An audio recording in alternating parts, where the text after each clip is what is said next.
Hey guys, welcome back. Sorry about the late uploading of a video, but due to holidays, being with family, things like that, things have just been a little bit hectic. So finally starting to wind back down. If you're seeing this, it will just be after Christmas. So late Merry Christmas to everyone. I did have some initial plans for some actual maintenance repair stuff, but like I said, with the holidays going on, I just didn't get time to. So I figured instead of doing that this week, I know some of you are actually enjoying some of the tool videos, especially when it applies to stuff. So I was trying to figure out something we could do this week that would apply to both actual working on cars, but at the same time would apply to tools that you may not know about or tools that might help you out. So I figured what we talk about this week is the one thing that applies across the board when it comes to cars, in any car, any shape, any form, from old cars all the way to new cars, is electrical. And with electrical, there is a lot of different ways you can handle electrical, a lot of different tools to utilize. So I figured we'd talk about it.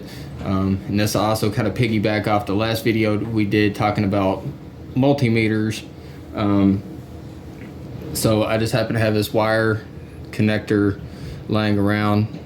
So I thought maybe we could just utilize it to kind of showcase some of the different tools, how they work, and some of the things that are out there to help you with electrical. So to start with, we talked about in our last video, we talked about multimeters, different ways to utilize it for checking wires, checking inside the end of connectors, making sure your connectors aren't bad, or maybe if you have a bad spot in one of your wires from doesn't have anything visual such as wear or burn marks or anything like that. So then we would go to chasing that wire. And so like I showed you last time, you can set this to resistance. You would put one here, you'd follow that wire up. So in this case, we'll follow this one up, and it's gonna lead into this connector right here. So we would take one like this. We could just find the one that we wanted in, press it into there, and then chase that down all the way to the bottom to where it would be exposed at, which would be here. We would take this other side, we would touch just that, or you could kind of press it down into the actual coating and just a random spot and see if you have resistance going through it. If not, then you would just slowly work your way down that wire, just slowly pressing into that coating to expose the wire to the actual tip of the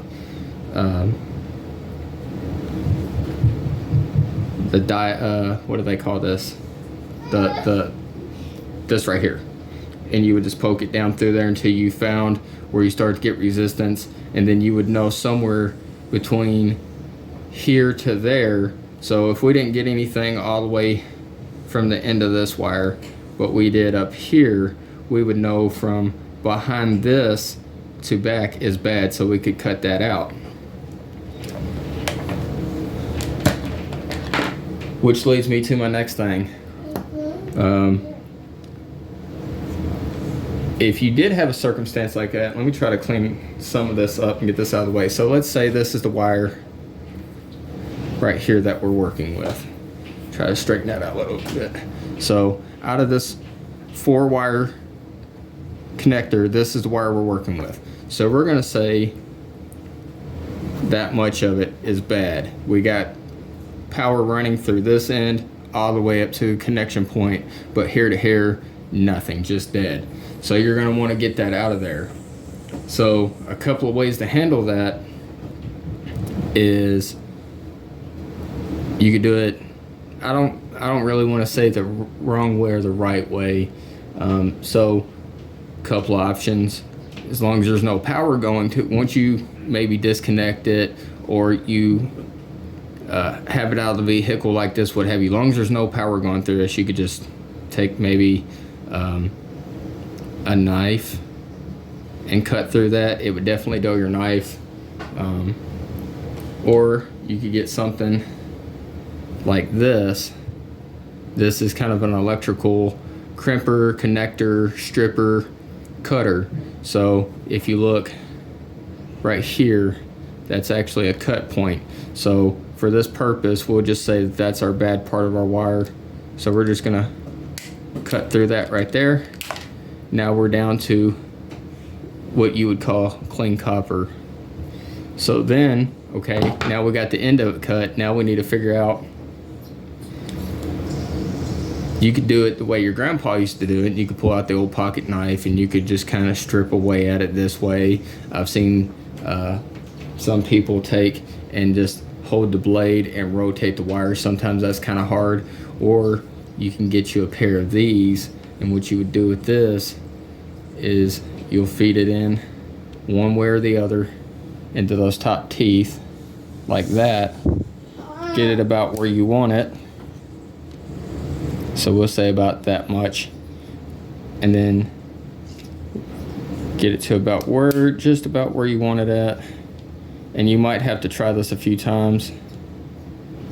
So okay, that's not biting down. So you notice that didn't bite down. There's this little brass gear here, and I don't know if I can pick that up on camera. It says plus and minus. So we know we need to crank that guy down just a little bit to adjust our bite force. Adjust it a little more. Then you'll go back to it.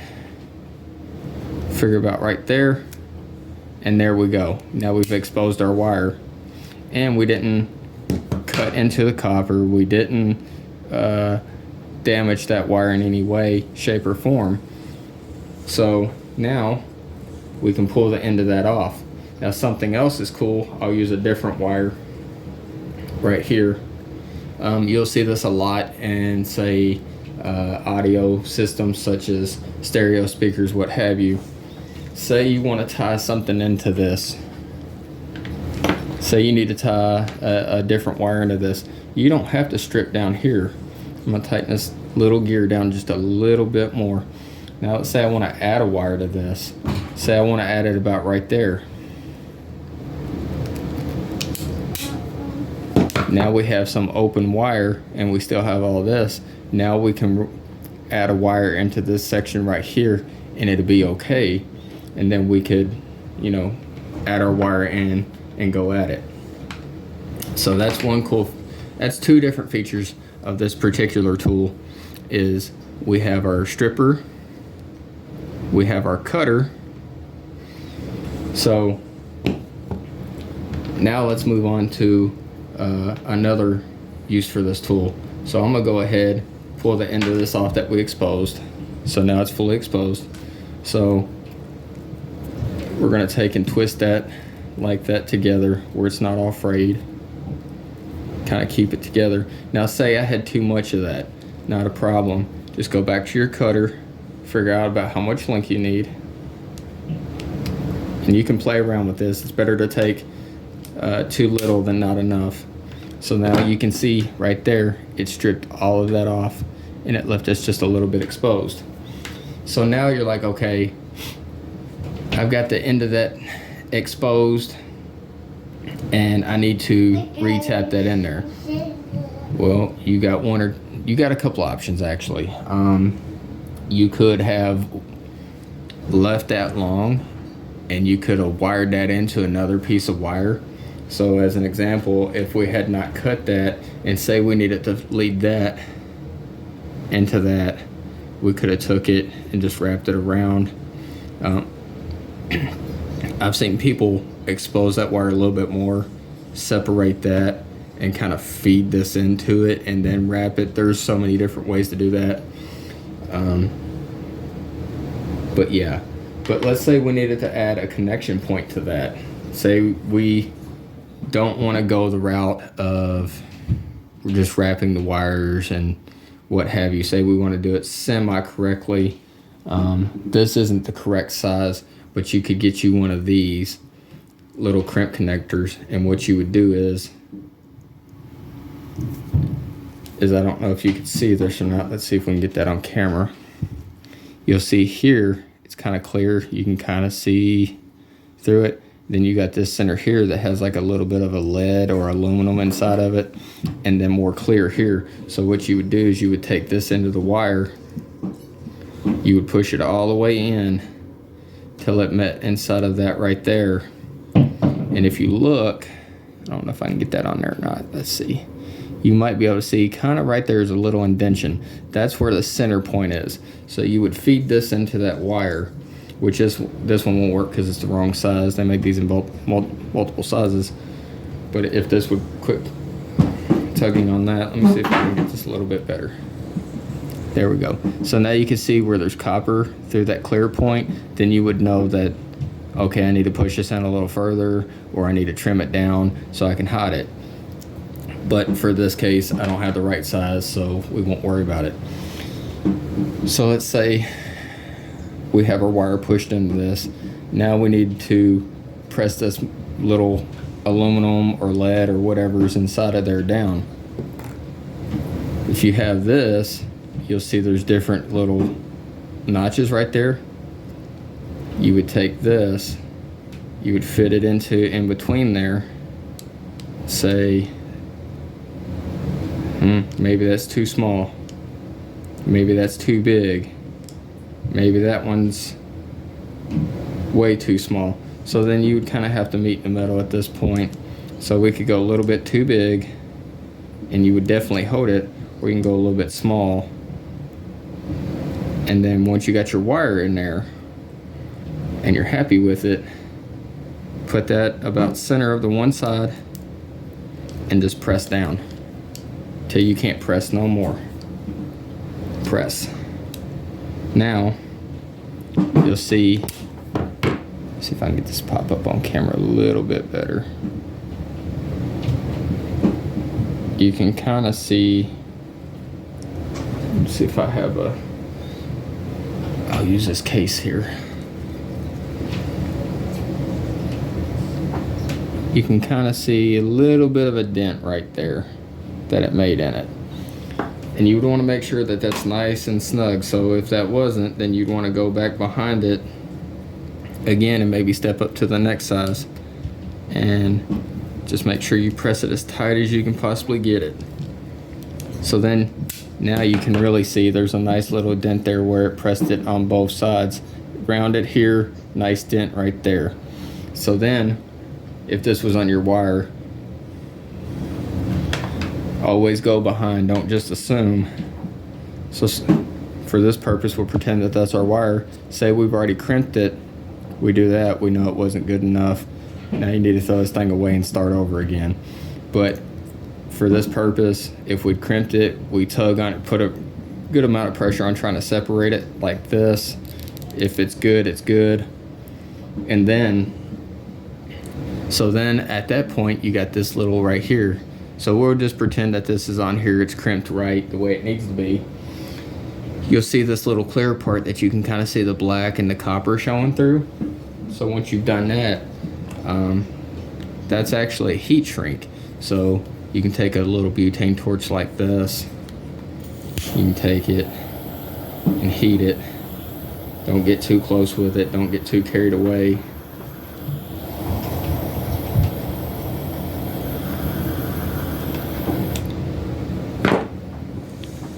Now you can really see the copper showing through, because now it's fully heat shrunk to it as well. That'll keep out moisture, water, whatever, condensation. It'll keep all of that from getting down in there to that electrical connection point. And then you would just do the same thing on the other side. So these right here, great little tool that you could utilize. You'll also see maybe there's a little prong right here. You can actually take that and you'll see this is where the wire kind of stops at, which I fed it through the opposite side, but it's fine.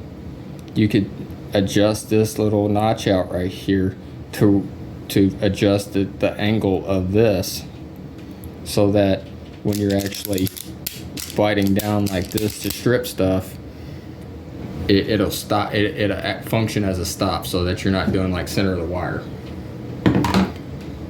So that's one tool that I would definitely recommend if you're doing electrical. You're definitely going to need it.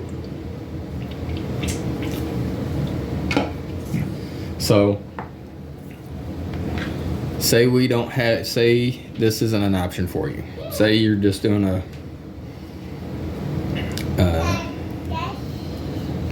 straight to wire type of deal. You don't need a splice connector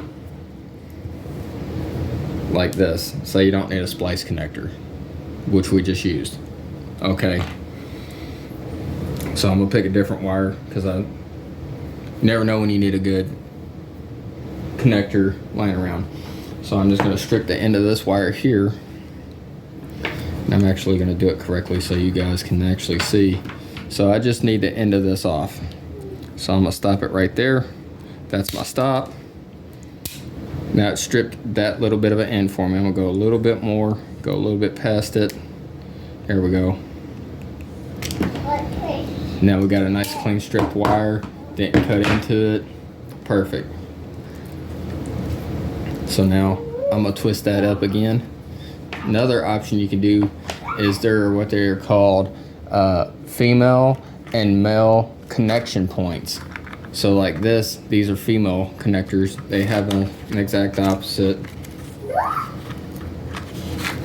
So now we have our female connector, and then you'll have a male that is nice and flat, and it'll click right into the center of that. So the same concept. Twist your wire up nice and tight. Take this. Oh, I should probably show that. You'll see inside of there it kind of picks up on camera. There you can see the metal exposed in there. So then you would push this in there till you got it to where you wanted it. I always like to take it and kind of twist it like this as I'm turning. Make sure it gets in there nice and tight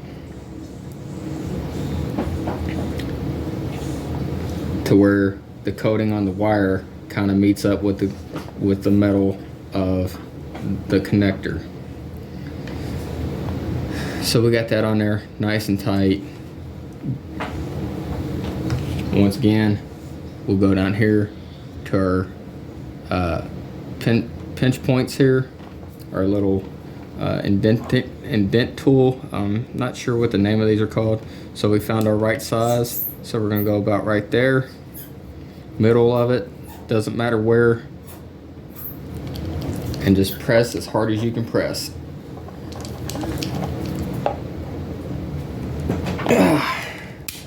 Okay, so now you can see our little indentation right there.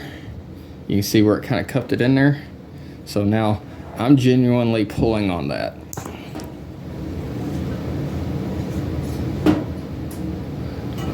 And you can see that it's not actually coming apart. So then once again, I'm gonna come down here.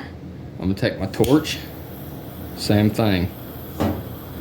You ain't gotta be real close to it. Just close enough for the little bit of heat exposed to it. Don't get too crazy with it. This will come with trial and error. If you have to, kind of rotate however you gotta do it.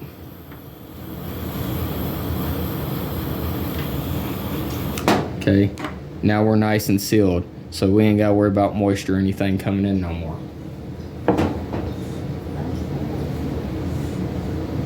And you'll actually be able to see from the back. So like, I didn't heat this one all the way. If you look back here, you'll see a gap in it, and you'll say, okay, I need to heat that side a little bit more, and just keep going until it's completely sealed. Usually once you can almost see through it, that's about the time that it's made a good seal point. You won't have to worry about it anymore.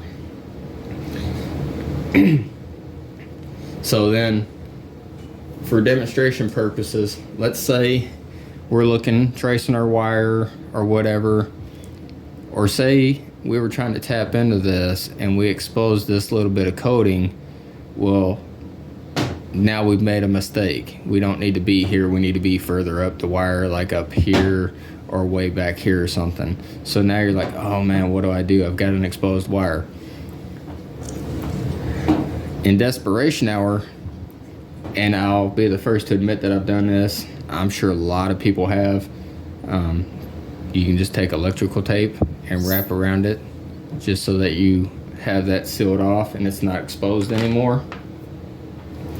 Or, and I have two different versions of this, you can get you some heat shrink tubing. And I have various kinds. I have all black, I have black, yellow. They make red, greens, blues, every color of the rainbow, which I definitely recommend, especially if you're doing a big wiring job and you maybe forget where something's at, or you want to remember that a ground is a ground and a hot like a hot wire is a hot wire. Also, and I didn't know that I had these, here's that male connector I was talking about.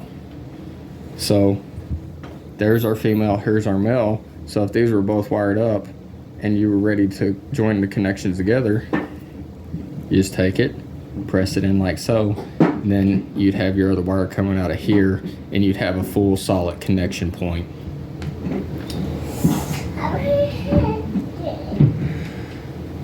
So don't need that anymore. I'm gonna get rid of that. We're just doing this for demonstration purposes, so. Alright. So back to the wire that we were talking about. Say we had this, we didn't need that there. Now we got, you know, if you're in desperation moment, you could wrap that up with electrical tape or what have you. But for this purpose, let's do some yellow just for visualization. I think it'll seem a lot better. And as I open this pack up, you can see there's large sizes. There's some smaller sizes. And at the top here, you can actually see a cheat sheet that'll tell you what each size is if you know what size wire you have. You don't want it to be super tight. You don't want it to be super loose. So I'm gonna go right here. I'm gonna try this one. That seems like a perfect size. So now we've covered our exposed area to the best of our ability. Just gonna take it, run it around it, run it around it, run around, run around, run it around, run it around.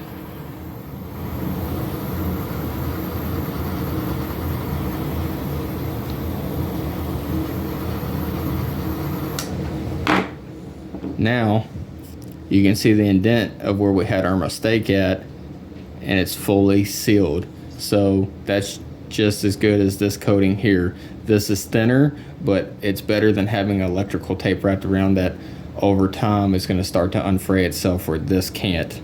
You just shrunk it to it, so it's not going anywhere. Much better alternative.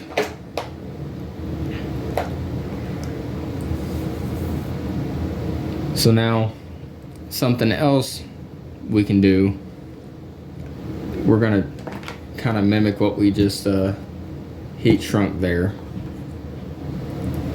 So we're gonna go right here. We're gonna get us a brand new wire here. Actually, we'll go to the end of this one.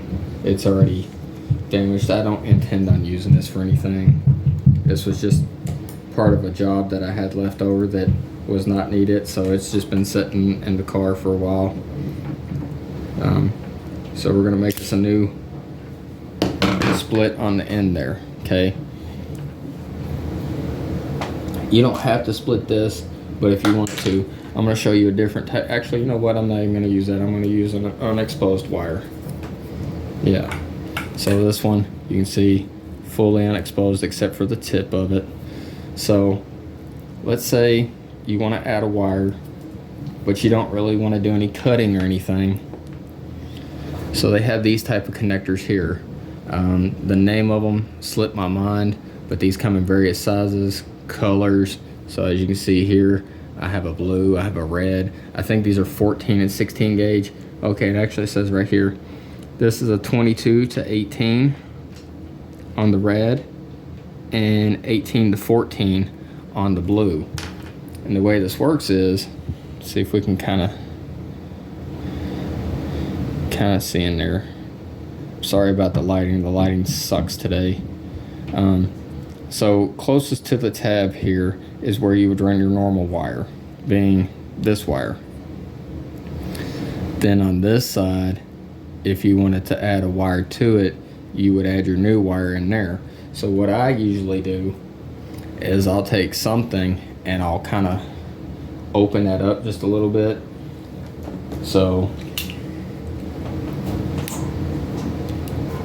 just to give me a little bit of room there, just to kind of get you a good starting point. See if I have one that's not as far down. Yeah, this one here. That one looks like it accidentally got pressed down during storage or something or what have you. So I'm gonna gap that open. You don't have to if you have a small enough wire, but for this intended purpose, we ain't got a small enough wire. So you could go here and then on the side, and then we're just gonna slide that all the way to the back side, which is, if you're gonna have to do it this way, I definitely recommend gapping that out a little bit.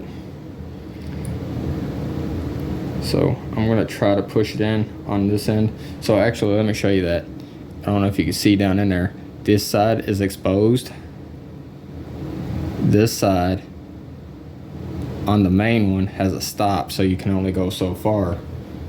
So if I can get this guy pried open a little bit better here.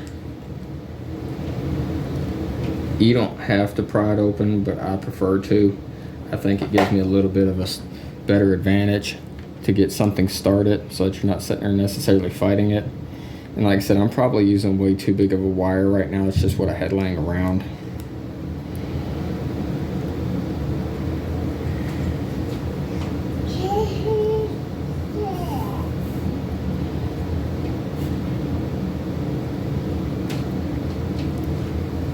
Okay, I can't get it in the back, but I can get it in the front. So what we're gonna do, for just since this is not an actual thing and it's just demonstration purposes, we're gonna say we have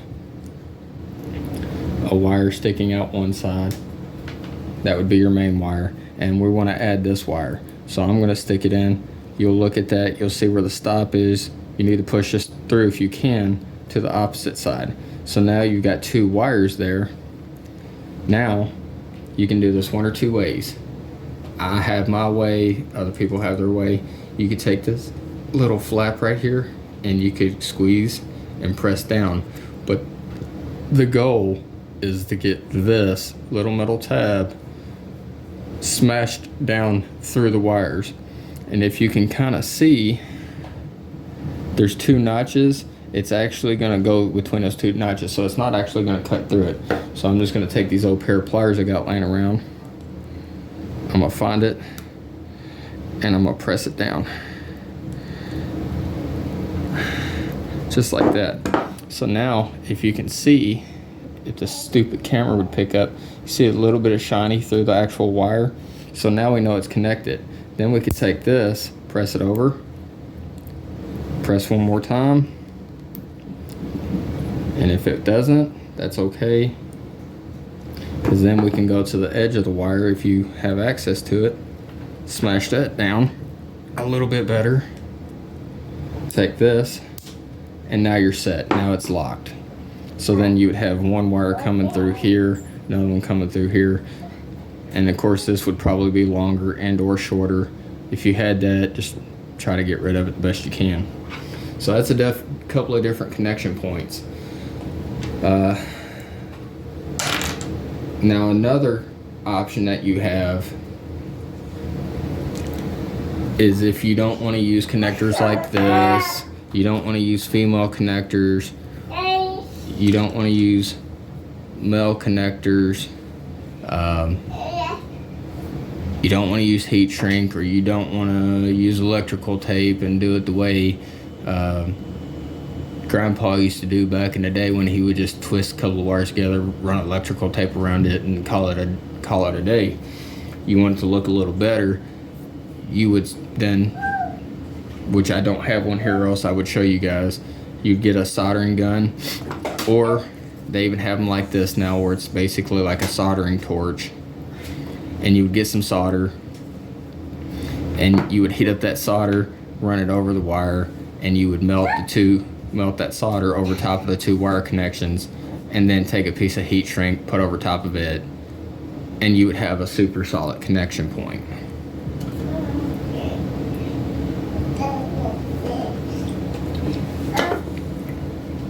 So now we've talked about a couple of different wire connection points. We have the heat shrink. We talked about these type of connectors. We talked about the females. We talked about the males. These are just a couple of different ways that you could add, alter, modify, cut out bad wiring, things like that. So that's this tool in a nutshell. This tool isn't very expensive. It used to be, I think I picked this one up at Walmart for about 20 bucks. They have a lesser version of this that doesn't have the wire strippers on top. You can pick those up, but they're really cheap. They're really flimsy. I don't recommend them unless you're in a tight pinch, because like I said, you can get these now. I think they're down at certain places around $6 or $10. You could check online or any hardware store such as Harbor Freight, Walmart, Menards, yeah, anywhere it carries a decent selection of tools will have something like this in it. And then you can get assortment of heat shrinks. You can get it in various sizes. Sizes, shapes, colors. You can get it in assortments. You can get it in singles. You can get it in specific sizes if you're doing a lot of electrical to one specific, say like a 14. If you're doing a lot of 14 gauge wire or 16 gauge wire, they have just that specific size. Sorry for the background noise. I got my daughter with me today here, so she loves to play near daddy. So we talked about heat shrink. We talked about connectors. We talked about our stripper, crimper, cutter tool, electrical tool. In a past video, we did a brief understanding of the multimeter. So leads me into, actually before that, something else we talked about was a test light, because maybe you don't have a multi-tool or a multimeter to be able to do, so you could always utilize a test light. Do the same thing if you're trying to find a break in the wire. It won't help you with resistance, but it might help you find where you're finding power at through that wire. Which, like I said, the electrical stripper, crimper, somewhere we'll say $8 to $20 and up. The multimeters we talked about in the past, those range anywhere from, I think the one that I just showed you was like maybe 15-20 bucks at Walmart, and they go upwards of a couple $100, $400 or $500 to be exact, depending on which one you get for what particular purpose you need. And then we talked about the heat shrink on the connectors and also on the heat shrink itself. You watch me do all that with a butane torch, which is really good for that. You could also use just a regular Bic lighter. It will take longer, and be careful not to actually burn through any of your wire or your heat shrink. But some cases, if you're under the dash of a car or you're in a tight space, like say maybe trying to install radio, you might not have the space to be able to utilize a butane torch or an open flame.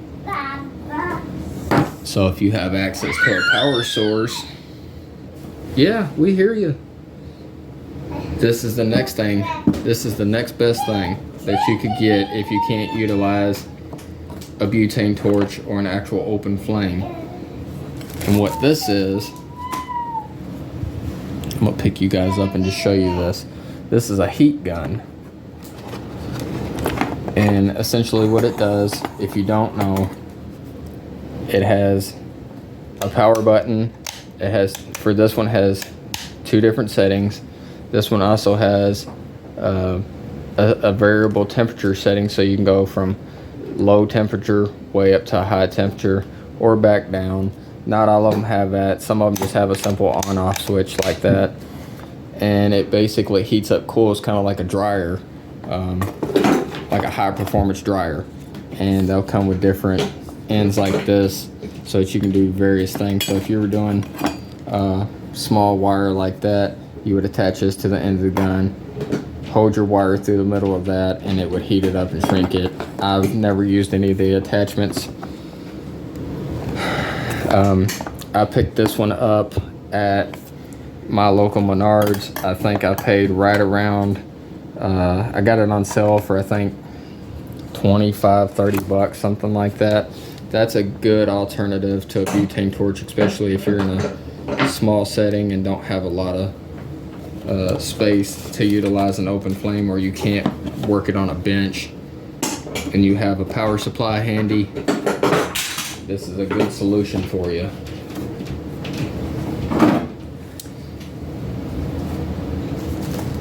And so next thing, kind of it's definitely electrical related, but let's say we try to start out with the basics and we haven't got to our multimeter and we haven't got to our test light yet, and we know this is the problem, but we don't, like, for example, we don't know that maybe this connector is a problem, but and we need to find it.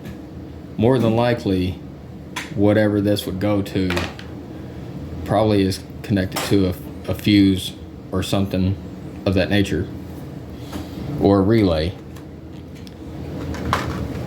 So a couple of ways that you could utilize a simple step process of elimination is you always want to do the easiest things first, because we never think about the simple stuff. Sometimes the simple stuff ain't always what you go to. You always go to worst case scenario. At least I do.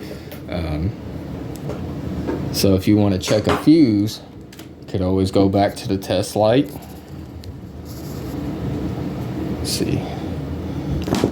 We can always go to the test light like we did before. That's a good way to check it.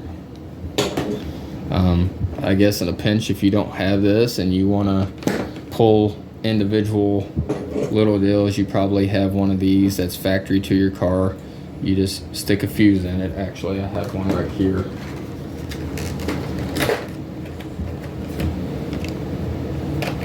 Grab a fuse. Say this is where it's at. We need to get to it. You slide this little guy over top of it like that, and then you would proceed to pull it out. Pull it, and you'll look in there, and you'll see that little U shape in there. And maybe hold it up to the light or something. You'll say, okay, well, that one's good. Then you'd have to push it back in there. It's a long, tedious process. It's at that point, it's worth buying the test light, or you can buy a multi-pack of fuses like this, and it comes with this really awesome tool. It's a puller, but then you notice there's 3 prongs on the back of this guy. So the 2 on the outside are solid, the one in the middle flexes, and on this side it has a little green light. So if you have power going to it, you could push it here, or if it's a larger fuse, you could push it across all 3, what have you. As long as you make connection with the center and one of the outers, if it has power and it's good, that light up green. If not, it'll look like what it looks like right now. So we'll know, oh, that one doesn't have any power to it at all, so let's go here, pull that one. Sure enough, it's bad. Pop a new one in, try it again, lights up. Okay, now you've got power to that fuse. I got this whole kit from Menards. I think it was like maybe 20 bucks, but trust me, it's worth it. Especially to have extra fuses laying around, because you can never have too many fuses in the car world. So we've covered heat shrink, we've covered multimeters, we've covered crimping tools, we've covered the different type of crimp connectors, heat guns, butane torches, test lights, and different ways to test fuses. So I know that's not gonna really solve all your problems per se, but that'll give you a small taste of basically some of the stuff that you could utilize that will cover most of your common small issues of if you're maybe installing a stereo, or if you're needing to install an extra power supply to something, or maybe you're adding, like as an example, an alarm system or a remote start or anything like that. You'll have to tap into existing power somewhere, and that's just a couple of ways that you can do things like that. Or you can maybe, like I said, you might have a break in a wire, you need to add a new piece of wire in there, or you need to find the bad portion of the wire, cut it out if it makes it too small and not long enough for the distance traveled. Then you'll be able to have a couple of different solutions that you can add extended power wire. The one thing I would definitely suggest though is, if you're running a 14 gauge wire, say you're doing a remote start and you have a 14 gauge wire off of your remote start, make sure you run that to another 14 gauge wire. Don't run that 14 gauge to a 12 gauge or that 14 gauge to a 20 gauge, because at some point that system's going to overheat something within that system and you're going to probably melt a wire, and that would not be good. But yeah, that's just a small example of tools and stuff that you could utilize to help you get through the whole process. A lot of processes when it comes to electrical. Guys, it's been fun. Like I said, I want to get back to doing more of the car repair stuff. But with the holidays just wrapping up, it's been kind of crazy trying to find time to actually get to the actual back to working on cars. So doing small videos like this is just a way for me to be able to get you guys some content, but also useful content that's still car related. And everything I showed you today, you can get relatively cheap. Everything on a table that I showed you, you're maybe looking at $60, $70, and you can probably get it cheaper if you bargain shop it. But yeah, hopefully soon we'll be getting back more into actual car repair stuff. But you guys also do seem to like the tool videos, so we'll continue to do some of those as we go on, showing you useful tools that you might not know about. But yeah, if this helped you out, or if you know somebody that might be interested in watching a video like this or any of my content, please share, please like, please subscribe. It helps me, it helps get my videos out to the world for more people who might actually be looking for videos like this. But that's it. Like, share, subscribe. I appreciate all you guys coming back week after week, time after time. And I'll see you guys next time.